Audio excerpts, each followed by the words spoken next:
Hola, ¿qué tal? Mi nombre es Carmelina González Villanueva. Este es mi proyecto integrador, mi matrícula AL045579.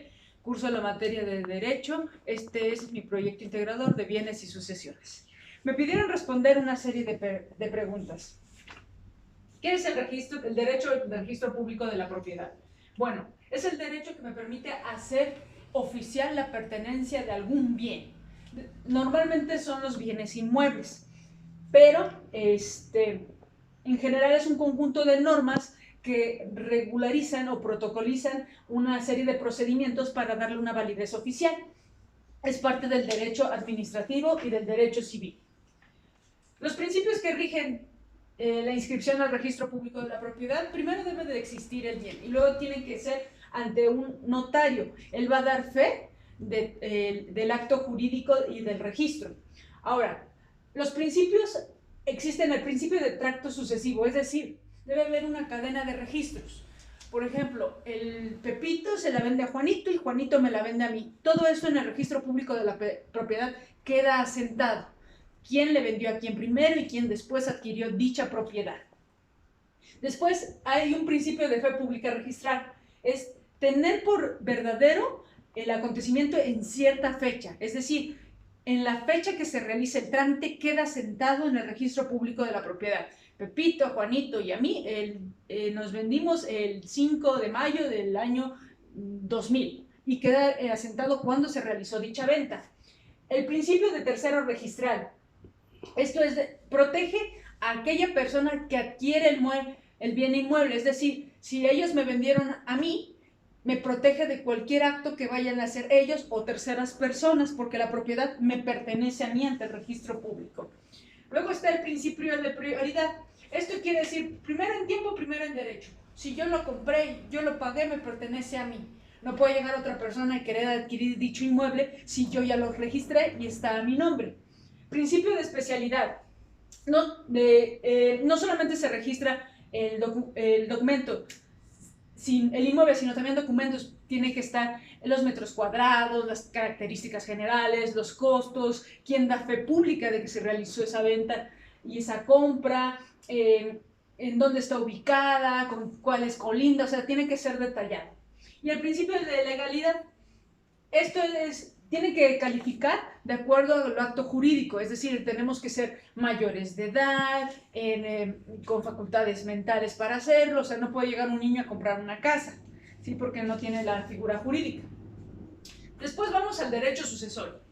El derecho sucesorio es la parte del derecho que a mí me permite pasar mis bienes a otra persona que adquiere ese derecho. Es decir, yo decido a quienes les dejo mis cosas.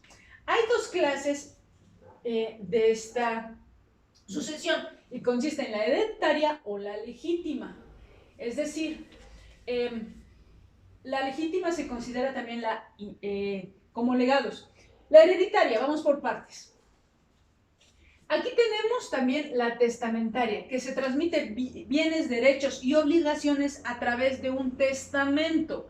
Es decir, en ese testamento vamos a decir qué le pertenece a mis herederos, a mis hijos, a mis primos, al señor de la basura, a quien yo quiera. En mi testamento plasmo quiénes van a ser de acuerdo a mi testamento. Los elementos del derecho sucesorio, es muy importante que exista el muerto. De acuerdo al artículo 343 del Código de la Ley de Salud, nos dice que el muerto tiene que estar efectivamente muerto por excelencia. Esto es la muerte cerebral, la cardíaca y la pulmonar. No tiene que tener vida, es la muerte por excelencia. Ya que está muerto, tiene que ser un acervo hereditario, es decir, una masa hereditaria. Los bienes, los derechos, las obligaciones tienen que existir. Si el muerto no tenía nada, pues no existe una herencia, pero tiene que existir aquí una herencia. Los sucesores van a título universal o a título particular, es decir, como universal heredero o como legados. El modo de transmisión es por testamento a través de una herencia.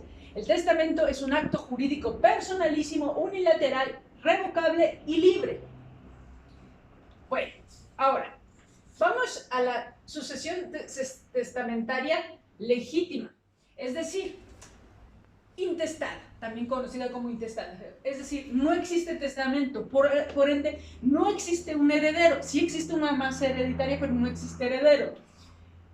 Esto tiene que ser de acuerdo a las personas que están acreditadas para heredar. Es decir, a los hijos, la esposa, hasta el 4º grado puede ser inclusive horizontal.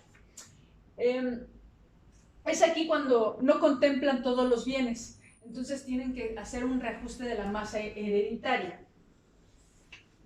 Ahora, ¿los testamentos fuera de la Ciudad de México son válidos? Sí. ¿Por qué? Porque en el artículo 1593 del Código Civil Federal y el 1594 nos dicen que son efectivos y son formalizados por la autoridad competente, es decir, con el cónsul o con el viscónsul nos puede hacer el testamento y es perfectamente válido, si solo si cumple las características que requiere.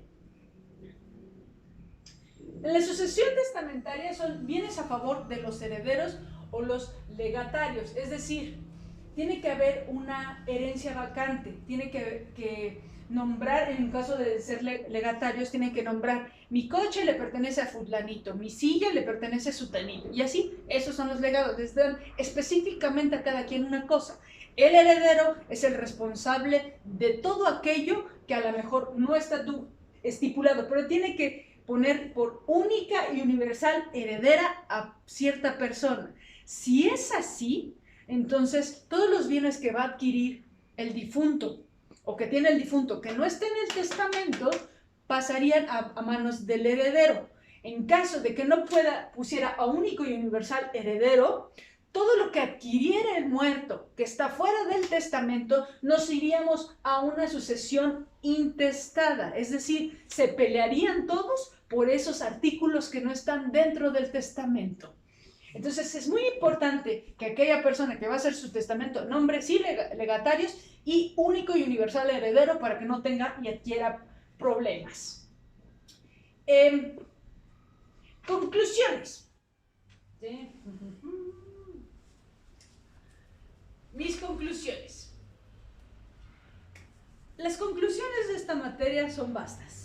Hay muchas cosas que tenemos que saber para adquirir un bien de forma legal y también para dejar a nuestros hijos o a nuestros legados parte de lo que nosotros generamos en vida. Es muy importante utilizar la ley a nuestro favor para no caer en una sucesión intestada y que después ellos en tribunales se arranquen los ojos por casas, por terrenos. Entonces, yo como persona, es mi responsabilidad guiarme a mí misma y a mis clientes para que dejen un testamento y dejen todo claro para que no haya problemas y no entren en una sucesión intestada, sino entren en una sucesión hereditaria, en un testamento y ahí repartir todos mis bienes. Bienes que adquirí de acuerdo y conforme a la ley y está estipulado que todo me pertenece a mí, porque aquello que no me pertenece, mis herederos no se pueden pelear y no entrarían en una masa hereditaria. Entonces es muy importante determinar estos conceptos para poderlos ejercer en tribunales. Muchas gracias.